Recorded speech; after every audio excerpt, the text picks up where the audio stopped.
नमस्ते दोस्तों, आज हम स्टार्ट कर रहे हैं सेमीकंडक्टर फिजिक्स एंड डायोड का पार्ट 1, जिसमें हम कवर करेंगे atomic structure and energy bands.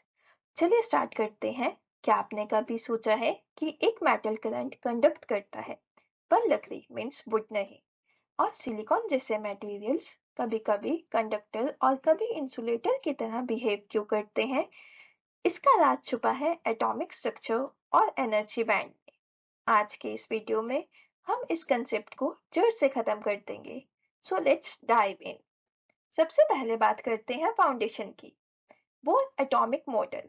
Niels Bohr ने बताया था कि इलेक्ट्रॉन न्यूक्लियस के चारों तरफ रैंडम ऑर्बिट में नहीं बल्कि फिक्स्ड एनर्जी में घूमते हैं।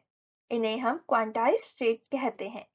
स्क्रीन पर देखिए, इसका फॉर्मूला है En is equal to -13.6 divide by n square electron volt.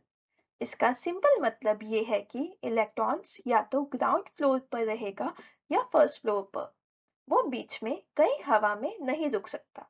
जैसे जैसे हम न्यूक्लियस से दूर जाते हैं, एनर्जी लेवल इंक्रीज हो जाता है। नेक्स्ट बात करते हैं पोली एक्सक्लूजन के प्रिंसिपल की। इसमें एक सवाल ये है कि एक एटम में इलेक्ट्रॉन्स कैसे भरे जाते हैं। इसका डिसीजन लेता है पोली एक्सक्लूजन प्रिंसिपल। ये रूल कहता है कि no two electrons have the same state, मतलब हर इलेक्ट्रॉन्स की अपनी एक यूनिक सीट होती है। जब एक लेवल बढ़ जाता है तो नए इलेक्ट्रॉन्स को हायर लेवल में जाना पड़ता है। यही फीलिंग सिस्टम आगे चलकर सॉलिड में वैलेंस एंड कंडक्शन बैंड बनाता है। नेक्स्ट बात करते हैं फॉर्मेशन बैंड की। अब ध्यान से सुनिए, यहाँ से कहानी आगे बढ़ती है। जब हम एक सॉलिड क्रिस्टल की बात करते हैं तो वहाँ एटम्स अकेले नहीं होते। मिलियंस ऑफ एटम्स एक दूसरे के इतने पास होते हैं, उनके इलेक्ट्रॉन क्लाउड्स ओवरलैप करने लगते हैं।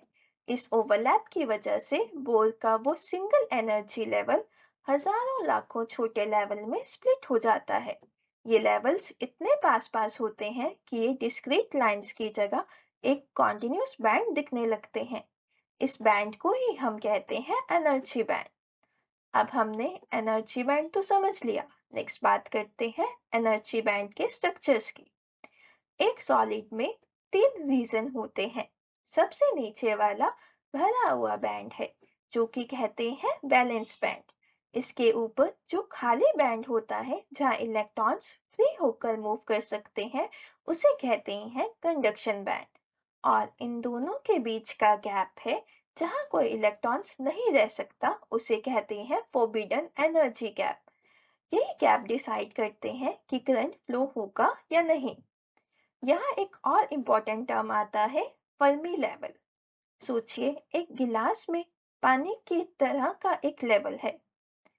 ये लेवल हमें बताता है कि 0 केल्विन पर इलेक्ट्रॉन्स की हाईएस्ट एनर्जी क्या होगी।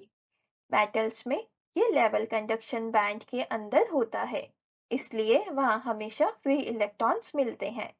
पर सेमीकंडक्टर में ये गैप के एग्जैक्ट सेंटर में होता है। अब थोड़ा डाटा चेक करते हैं। इन वैल्यूज को नोट करना बहुत जरूरी है बिकॉज ये एग्जाम में भी आते हैं।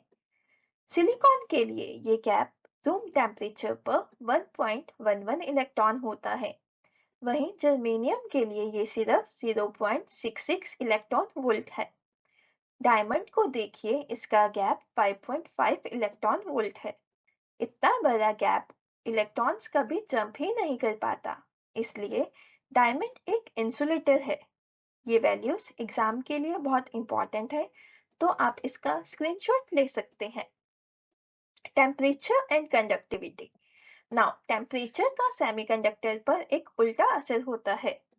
मेटल्स को जब हम गर्म करते हैं तो उनका रेजिस्टेंस इंक्रीज होता है, लेकिन सेमीकंडक्टर में जैसे ही टेम्परेचर इंक्रीज होता है, इलेक्ट्रॉन्स को एनर्जी मिलती है और वो वैलेंस बैंड से जंप करके कंडक्शन बैंड में चले जाते हैं। इसका मतलब टेम्परेचर बढ़ने से सेमीकंडक्टर की कंडक्टिविटी भी इंक्रीज होती है। अगर हमें कंडक्टिविटी और ज़्यादा इंक्रीज करनी है तो हम डोपिंग करते हैं। प्योर सिलिकॉन में जब हम फॉस्फोरस जैसे एटम्स मिलाते हैं तो हमें एक्स्ट्रा इलेक्ट्रॉन मिलते हैं जिन्हें कि हम कहते हैं एन टाइप्स। और अगर हम बोरोन मिलाते हैं तो हमें होल्स मिलते हैं जिसे हम कहते हैं पी टाइप। डोपिंग की वजह से ही हम सेमीकंडक्टर को कंट्रोल कर पाते हैं। तो इसका फायदा क्या है? आज आपके आसपास जितने भी इलेक्ट्रॉनिक्स गैजेट हैं, चाहे वो सोलर पैनल हो, कंप्यूटर चिप हो या आपके घर की एलईडी लाइट्स, सब इसी बैंड थ्योरी पर काम करती हैं। एलईडी में जब इलेक्ट्रॉन्स ऊपर के बैंड से नीचे जंप करता है तो वो लाइट एमिट करता है। चलिए क्विकली रिकैप करते हैं। सबसे पहले हमने सीखा सिंगल एटम में लेवल डिस्क्रीट होते हैं। फिर हमने सीखा सॉलिड में ये लेवल स्प्लिट होकर बैंड बनते हैं। उसके बाद हमने देखा कंडक्टर में गैप जीरो होता है, इंसुलेटर में बहुत ज्यादा। और लास्ट में हमने देखा सेमीकंडक्टर का गैप मैनेजेबल होता है जिसे हम डॉपिंग और टेम्परेचर से कंट्रोल कर सकते हैं। तो ये था एनर्जी बैंड थ्योरी का पूरा कंसेप्ट। आई होप अब आपको कोई डाउट नहीं होगा। अगर ये वीडियो हेल्पफुल लगा तो लाइक जरूर करें और क्विक कंसेप्ट को सब्सक्राइब करें ताकि हम आपके सिलेबस को इजी बनाते रहें। मिलते हैं अगले वीडियो में, तब तक के लिए स्टडी हार्ड, स्टे